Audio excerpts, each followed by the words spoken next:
자, 오늘은 이사야 60장 1절 말씀을 중심으로 일어나라 빛을 발하라 하는 제목으로 함께 은혜를 나누고자 합니다. 일어나라, 이게 무슨 말일까요? 이사야 52장 1절에도 유사한 표현이 나오는데, 죄악에 따른 심판으로 말미암아 티끌과 폐허 위에 앉아있던 시온에게 구원의 복된 소식이 전해집니다. 그래서 1차적으로는 이를 포로 귀환을 겨냥한 것이다. 그렇지만 치료하는 광선을 발하실 메시아를 통한 교회의 탄생과 확장을 예언하는 내용이기도 합니다. 결국 오늘날 교회가 부흥하고 발전할 것을 이 일어나라 하는 단어를 통해서 우리에게 알려주고 있는 것입니다. 또 내 빛이 이르렀다, 이런 말씀이 있는데, 이제 시온이 빛을 발할 수 있는 근거가 제시되는데, 죄악으로 황폐해졌던 시온 자체에는 빛이 있을 수가 없었으니 하나님의 거룩하신 성품 자체로부터 나오는 치유의 빛, 구원의 빛을 받음으로 말미암아 새로이 거듭나게 된다 하는 것입니다. 태양은 스스로 빛을 발할 수 있죠. 그러나 달은 스스로 빛을 발할 수가 없어요. 그런데 밤에 달이 왜 환해요? 별이 왜 환해요? 반대편에 있는 태양의 빛을 반사해서 우리에게 환하게 보여줄 뿐입니다. 그런 것처럼 죄로 가득 찬 이 세상이 스스로 빛을 발할 수 없을 때 바로 하나님의 치유의 빛, 구원의 빛을 이 세상이 반사할 수가 있다. 이 세상 전체는 아니지만 우리 믿음의 성도들을 통해서 하나님의 빛을 반사할 수 있다, 그런 뜻입니다. 그래서 이 빛 또한 선지자를 통해 예언되어 온 메시아를 통한 구원의 빛으로 이해할 수 있다 하는 것입니다. 여호와는 구원이라는 이름의 뜻을 지닌 이사야는 유다의 우시야와 요담과 아하스와 히스기야 왕 시대의 선지자였습니다. 이사야가 선지자로 있던 이 네 왕에 걸쳐 있던 이스라엘의 시대는 정치, 종교, 사회적으로 극심한 혼란기를 겪고 있었으며, 특히 죄악이 극에 달했던 북이스라엘 왕국은 아수르의 침공을 받아 패망하는 기운을 맞은 때이기도 했습니다. 그래서 북쪽의 이스라엘이 먼저 멸망당하고 나중에는 남쪽의 유대마저 멸망당하는 그런 혼란의 시기였습니다. 이사야는 바로 이 혼란기에 하나님으로부터 선지자로 부르심을 받아 이스라엘과 그 주변 여러 나라에 대한 추악한 죄악상을 엄중히 꾸짖고 하나님의 준엄한 심판을 경고하게 됩니다. 회개하라, 회개하라. 하나님 말씀에서 벗어나지 말아라. 하나님의 계명을 잘 지켜라. 이렇게 외칩니다. 이사야 선지자의 이러한 행적 살펴보면서 하나님께서는 과연 여러분을 일꾼으로 어떻게 부르셨으며, 어떻게 또 여러분에게 하나님의 일을 맡기시는지, 또 어떻게 여러분이 맡은 사명을 감당하게 하시는가, 이것을 살펴보는 겁니다.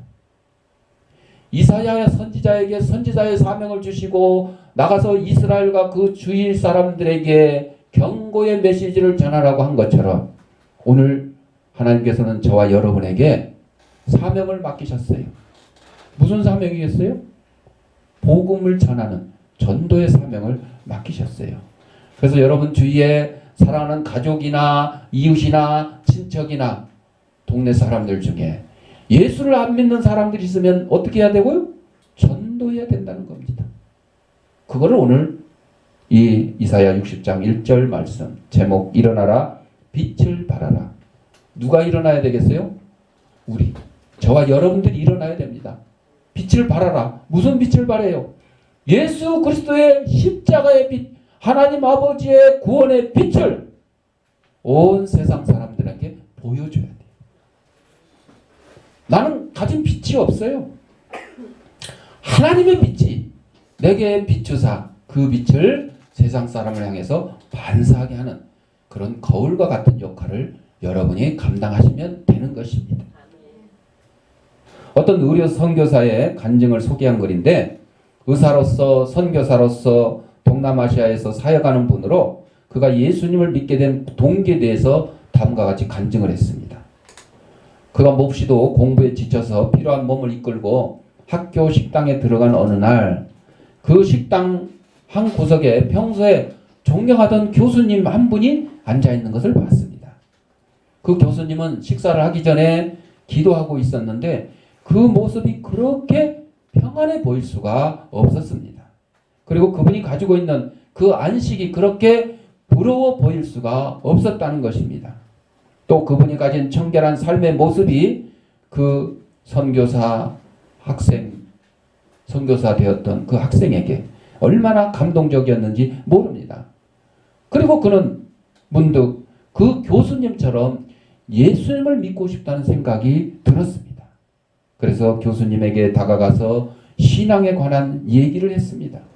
결국 이 학생은 그 교수님을 통해서 전도를 받게 되고 예수님을 믿게 되었다는 것입니다. 열심히 신앙생활 하던 중에 교수님이 베풀어 주신 사랑의 빛을 갚기 위해서 의료 선교사로 사역을 하게 됐습니다. 그래서 의사로서 선교사로서 동남아시아에서 사역하는 선교사가 되었습니다. 만약 그 교수님이 그리스도인으로서 자기의 삶을 간증하는 일을 드러내지 않고 감추어두고 있었다면 그와 같은 열매를 맺을 수 없었을 것입니다. 식사하기 전에 그 기도하는 모습, 그 모습을 보고 평안을 느끼고 그 모습을 보고 예수 믿고 싶다는 생각이 들게 만드는 것, 바로 이 교수님이 일어나 빛을 발했던 것입니다. 우리의 삶이 그래야 됩니다. 여러분들, 내가 어디 가서 예수 믿는다는 게 창피하고 예수 믿는다는 걸 숨기고 이렇게 산다 그러면 일어나 빛을 발할 수가 없습니다. 예수 믿는 거를 정말 당당하게 주위 사람들한테 알려야 됩니다. 예수 믿으니까 얼마나 행복하고 얼마나 좋은지 주위 사람들한테 담대히 알려야 됩니다. 그게 일어나 빛을 발하는 우리 성도들의 모습인 것입니다. 예수 믿는 게 창피합니까? 아닙니다. 예수 믿는 게 얼마나 복된 일입니까? 우리는 천국을 소망하며 살아갈 수 있는 것이 누구를 믿기 때문에? 예수님을 믿기 때문입니다. 예수님을 믿기 때문이에요. 일어나 빛을 발하기 위해서 우리는 하나님을 가까이 하기를 즐겨야 된다 그랬어요. 하나님을 가까이. 이사야는 하나님의 백성 이스라엘이 영육간에 타락하여 하나님을 떠나 있을 때에 세속의 흐름에 자신을 내어 맡기지 않았습니다. 오히려 그는 세속의 타락한 흐름에 역행하여 하나님을 찾고 하나님께 예배드리기를 기뻐했습니다. 세상 모든 사람들이 하나님의 택한 이스라엘 백성이 타락해서 하나님께 제사 드리는 걸 멀리할 때에 오히려 이사야 선지자는 하나님을 가까이 하고 하나님 앞에 제사 드리고 예배하는 일에 게을리하지 않았다는 것입니다. 세속에 물들지 않게 자신을 순결히 보존하고 하나님과 교제하기를 즐겨하는 것, 이것이 바로 참된 경건인 것입니다. 야고보서 1장 27절에 하나님 앞에서 정결하고 더러움이 없는 경건은 곧 고아와 과부를 그 환난 중에 돌아보고 또 자기를 지켜 세속에 물들지 아니하는 이것이라고 증거합니다. 다른 사람들이 뭐 다 좋아하는데 뭐 어때? 나도 좋아하면 어때? 다른 사람들이 다 즐기는데 나도 즐기면 어때? 보통 현대인들은 그렇게 얘기합니다. 그러다 보니까 교회에도 세속주의, 물질 만능주의, 황금 만능주의가 들어와 가지고 하나님의 말씀보다 돈이 먼저고 하나님의 말씀보다 세상의 유행이 먼저인 그런 경우가 너무도 많습니다. 여러분들, 우리 그리스도인들은 예수 믿는 사람이라면 우리의 중심은, 우리의 기준은 오직 예수님이 되어야 됩니다. 예수님이 되어야 돼요. 다른 건 기준이 될 수 없어요. 조금 전에 신은 죽지 않았다 두 번째 예고편을 봤습니다만 거기에 나오죠. 이게 미국에서 실제 있었던 법정 실화입니다. 학교에서 선생님이 성경을 인용해서 아이들에게 가르치고 대답을 했다 그래서 고소를 당한 거예요. 그래서 법정에 간 거예요. 거기에 나온 것처럼 내가 세상 법정에서 유죄를 받는다 하더라도 나는 하나님 말씀을 버리지 않겠다. 예수를 부인하지 않겠다. 이겁니다, 여러분. 우리 순교 당하신 믿음의 선조들, 그분들이 바로 이러한 신앙을 가졌어요. 그렇잖아요. 공산당의 총칼에, 일본의 총칼에 너 예수 믿을래 안 믿을래? 우상에게 절해라. 천황폐하에게 절해라. 신사 참배해라. 했을 때도 주기철 목사님처럼 그거는 우상이다. 국가 의례가 아니다. 나는 하나님 한 분 외에는 섬길 수가 없다. 그렇게 해서 결국 감옥에서 죽음을 맞이했죠. 여러분, 우리의 육신의 목숨을 유지하는 것보다 더 중요한 것이 바로 우리의 신앙을 지키는 일입니다.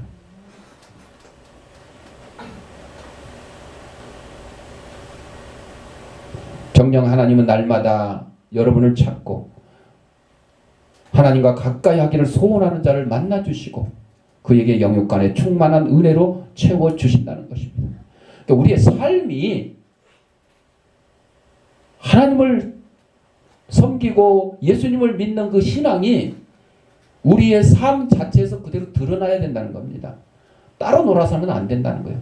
내 주일날만 예수쟁이고 주일날 빼고 월요일부터 토요일까지는 안 예수쟁이고 이런 삶이 아니라는 거예요. 하나님과 가까이 하기를 즐거워하는 사람은 사업을 하든 직장을 다니든 학교에 가서 공부를 하든 하나님이 항상 나와 함께 계시다. 임마누엘의 하나님이다. 그 사실을 깨닫고 나아가는 거예요. 공부하기 전에 기도하고. 그래서 어떤 학교는 크리스찬들이 이제 대학에 동아리가 있고 이제 고등학생들도 동아리 많이 하지만 기도 모임을 하는 그런 고등학생들 모임이 있어요. 그래서 우리 국기 개항대에서 점심시간 12시부터 1시까지 점심이면 점심 빨리 먹고 한 12시 40분에 모여서 기도하자. 그리고 한 10분간 기도하고 50분에 헤어져서 각자 교실로 돌아가고 이런 학생들이 있습니다. 이런 학생들은 바로 자기의 삶 속에서 자기의 신앙을 표현하는 거예요. 표현하는 거예요. 직장 다니는 사람들이 가장 어려운 문제가 술이라 그래요. 요즘 대학생활도 마찬가지고. 그냥 그 MT하고 뭐 OT하고 이럴 때마다 회식이다 뭐다 핑계대가지고 막 술을 먹이는데 여러분 뉴스에 봤죠? 막걸리에다 막 담배, 꽁초, 쓰레기 집어넣어가지고 그거를 갖다가 얼굴에 막 뿌리고 먹이는 것조차 재미가 없으니까 그걸 가지고 뿌리고 즐기는 거예요. 여러분, 그래서 성경에 술 취하지 말라 이런 방탕한 것이니 방탕한 거예요. 그 사람들이 술이 취해가지고 그런 거예요. 우리는 술에 취할 게 아니라 무엇에 취해야 된다고? 성령에 취해야 된다고. 성령에 취해야 돼요. 술에 취한 사람들이 오물이 들어있는 막걸리를 뿌리는 건데 성령에 취한 사람들은 뭘 뿌려야 돼? 사랑을 뿌리는 거예요. 사랑을. 소망을 뿌리고 믿음을 뿌리고 복음을 뿌리는 거예요. 이것이 하나님을 가까이 하기를 즐거워하는 우리 성도들의 모습인 것입니다. 어떤 인디언 추장이 고백을 합니다. 기독교로 개종한 한 인디언 추장이 예배 시간에 매우 열렬히 기도와 찬양을 드렸습니다. 여러분들, 예배는 말씀과 찬송과 기도와 봉헌 이 네 가지 요소가 있습니다. 그래서 말씀 설교 시간에는 목사님을 주시하고 두 귀를 쫑긋 기울이면서 말씀을 잘 들어야 돼요. 찬양 시간에는 찬송 시간에는 열심히 목소리 높여서 찬송을 해야 되죠. 기도 시간에는 또 전심전력을 다해서 기도를 해야 되겠죠. 또 봉헌 시간에는 하나님이 주신 물질 가운데 하나님의 것을 구별하여 정성껏 드려야 되는 것이죠. 이 인디언 추장이 열심히 기도와 찬양을 합니다. 그리고 목사님을 극진히 대접하고 목사님한테 막 선물을 드리고 목사님 일을 열심히 도와드리고 했어요. 그 인디언 추장의 이런 모습을 한동안 지켜보던 목사님이 그에게 기쁨에 넘치는 헌신을 하며 자신에게도 친절히 대해주고 또한 그렇게 후한 선물을 하는 이유가 뭡니까? 하고 물어봤어요. 그러자 그 인디언 추장이 이렇게 대답을 합니다. 목사님은 어둠 속에서 헤매던 절망적인 심정을 잘 모르실 겁니다. 목사님께서 나를 그 어둠 속에서 구원이 있는 환한 빛으로 인도해 주셨기 때문입니다. 여러분, 나를 구원해 주신 분은 하나님이시고 나의 죄를 감당해 주시기 위해서 십자가를 지신 분은 예수님이지만 이 예수님께, 이 하나님께 나를 인도해 준 사람이 누가 있을 거 아니에요. 그냥 저절로 뭐 예수 믿는 사람이 몇이나 있겠어요. 대부분 가족들 권유로, 친구들 권유로, 이웃 사람들 전도를 받아서 예수를 믿게 되는 거죠. 그러니까 여러분 사업하는데 사업 자금 빌려준 사람이 얼마나 감사해요. 여러분 배고픈데 밥 한 그릇 사준 사람 얼마나 감사해요. 그런데 그것보다 더 감사한 일이 있으니 영원한 불 지옥불에 들어갈 수밖에 없는 나를 예수님께 인도해 준 사람 얼마나 감사해요. 여러분에게 사업 자금 대준 것보다, 여러분의 먹을 것 준 것보다, 여러분에게 용돈 준 것보다 더 감사한 분이란 겁니다. 그러니까 그분이 목사님이면, 그분이 집사님이면, 그분이 옆집에 사는 성도님이면 그분에게 내가 선물 사드릴 수도 있고 감사하다고, 그분이 하는 일 열심히 뒷바라지하고 도울 수도 있는 것이에요. 이게 구원의 빛을 받은 어둠 속에서 헤맸던 죄인 가운데서 예수 그리스도의 복음으로 말미암아 의인으로 의롭게 된 이런 우리 성도들의 자세인 것이에요.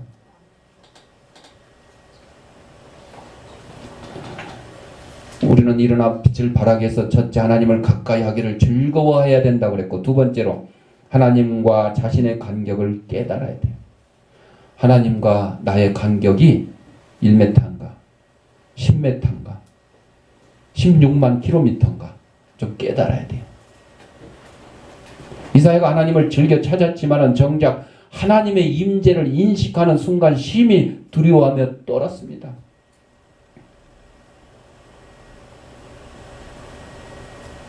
여러분도 하나님이 여러분 앞에 그냥 짠 하고, 모세가 시내산에서 호렙산에서 떨기나무 가운데 하나님의 임재를 본 것처럼 그랬으면 참 좋겠죠. 응?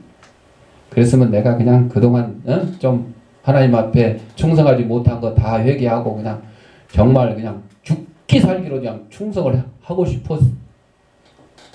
싶을 때가 있을 것 같은데, 왜 안 나타나시지? 제발 꿈에라도 좀 나타나시지. 그냥 하나님의 발등상이라도, 아니면 그냥 주님의 그 십자가에 못 박은 그 못자국이라도 좀 보여주시지. 아마 그럴 때가 있었을 것이고 그러고 싶었을 때가 있었을 거예요. 근데 여러분, 정말로 하나님이 여러분 앞에 짠 하고 나타나면 여러분 오히려 안 나타난. 이사야 선지자 그랬어요. 이사야 선지자. 모세도 그랬어요. 시내산에 가서 하나님을 만나고 십계명을 받아올 때도요, 하나님을 감히 대면할 수가 없어서 머리에 수건을 둘러 썼는데도 불구하고 그 수건을 벗으니까 그 하나님의 광채가 그냥 여기 반사가 돼가지고 수건을 벗었는데도 막 그냥 빛나는 거예요. 빛나는 거예요.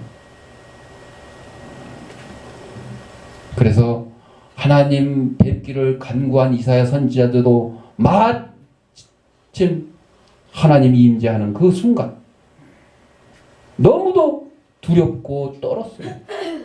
이 같은 두려움은 거룩하고 초월하신 하나님과 보잘것없고 죄악된 자신 사이의 깊은 간격을 아는 자의 경건한 두려움이라 하겠습니다.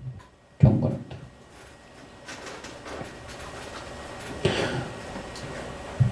하나님이 공의의 하나님인데 우리가 잘못 알면 무서운 하나님으로 인식하게 돼요. 우리 동네 사는 목사님이 2번이나 와서 그 얘기를 한 거예요, 나한테. 자기 교인 중에 자기한테 5천만 원 피해를 주고 간 사람이 있었대. 근데 달라고 하지도 않고 그냥 그랬는데 그 자식이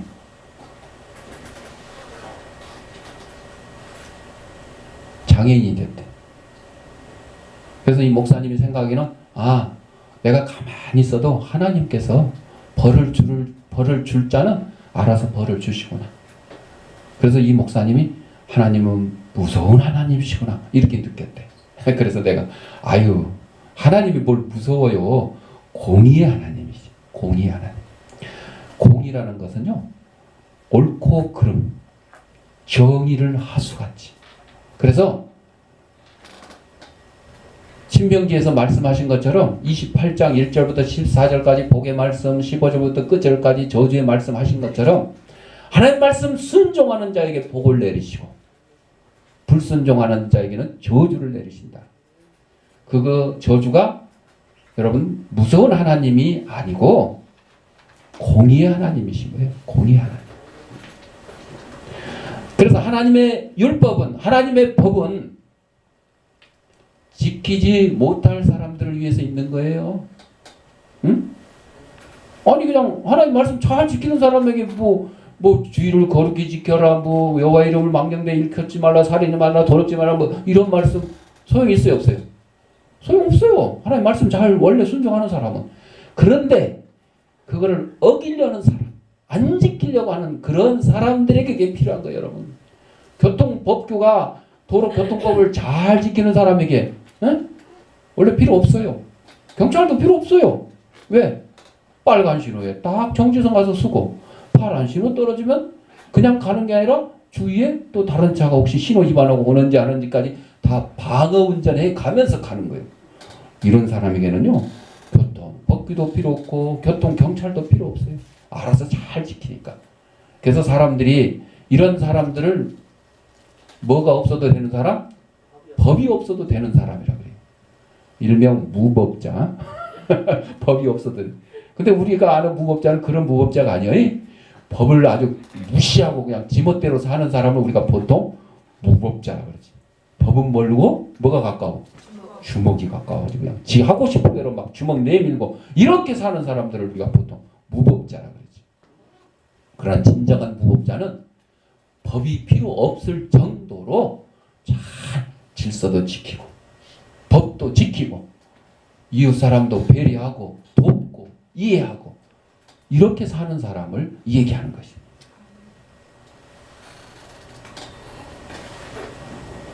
우리가 하나님과 나 자신의 간격을 깨달으니까 우리는 예수 믿게 되면 내가 얼마나 죄인인 것을 깨닫는 거예요.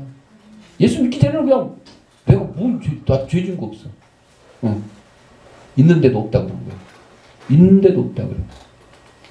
그래서 죄 있는 자들 다 예수 믿고 회개하시오 그러면 나 죄 없는데 니나 회개해라. 나 죄도 없는데 왜 예수 믿냐. 이런 사람들이 예수를 부인하고 반대하는 사람들이죠. 그런데 예수를 딱 믿는 순간 그동안 죄 없다고 그렇게 소리쳤던 자신의 죄와 허물이 막 주마등처럼 영화 필름처럼 팍팍팍 지나가는 거예요. 얼마나 많은지. 그러니까 그거를 딱 깨닫는 순간 눈물 콧물 범벅이 돼가지고 막 울고 하는 거예요. 그때 나와 하나님의 관계는요, 거리로 잴 수 없을 정도로 머나먼 엄청난 거리의 간격을 느끼게 돼요. 그 거리의 간격이 자꾸 좁아질 수 있었던 것은, 가까이 될 수 있었던 것은 바로 예수 그리스도의 십자가의 보혈이 있기 때문에. 예수님의 십자가의 보혈만이 나의 죄를 해결해 주셨기 때문에, 나의 죄를 감당해 주셨기 때문에 하나님과 죄 때문에 멀어졌던 이 관계가 가까이 되게 되는 거예요. 그 무서웠던 하나님이 이제는 아버지 같은, 아버지 무서운 사람은 해당이 없지만 엄마 같은, 엄마가 무서운 사람도 해당 없어. 사랑하는 애인과 같은 그런 관계가 되는 거예요. 그래서 성경에 예수님은 나의 신랑 되시고 우리는 신부다 그랬어요. 신부다. 여러분 연애할 때 길거리 갈 때도 둘이 딱 손잡고 깍지 딱 끼고 이러고 다니잖아. 근데 연애할 때부터 야 1m 떨어져 와 이러고 다니고 이게 연애하는 거예요? 연애하는 게 아니지. 결혼하고 나서도 부부가 외출할 때 손을 탁 잡고 이렇게 다니고 팔짱 끼고 다니면 옛날에는 참 아우 금슬 좋다, 원앙 같다 뭐 이렇게 얘기하지. 인꼬 부부 같다. 근데 요즘에는 하도 이 세상이 말이야 완악해져 가지고 저것들 불륜이야 불륜. 이렇게 하는 사람들이 많아졌어. 아니 진짜 부부가 손잡고 다정해 가도 에이 저 나이에 저러고 다니는 것들 보면 저 불륜이야 불륜. 아 이게 이상하게 생각들 한다니까. 그러니까 그러다 보니까 진짜 부부가 이 밖에 나가서 머리가 희끗희끗해져 가지고 이렇게 손잡고 다니기가 또 쉽지가 않네. 왜?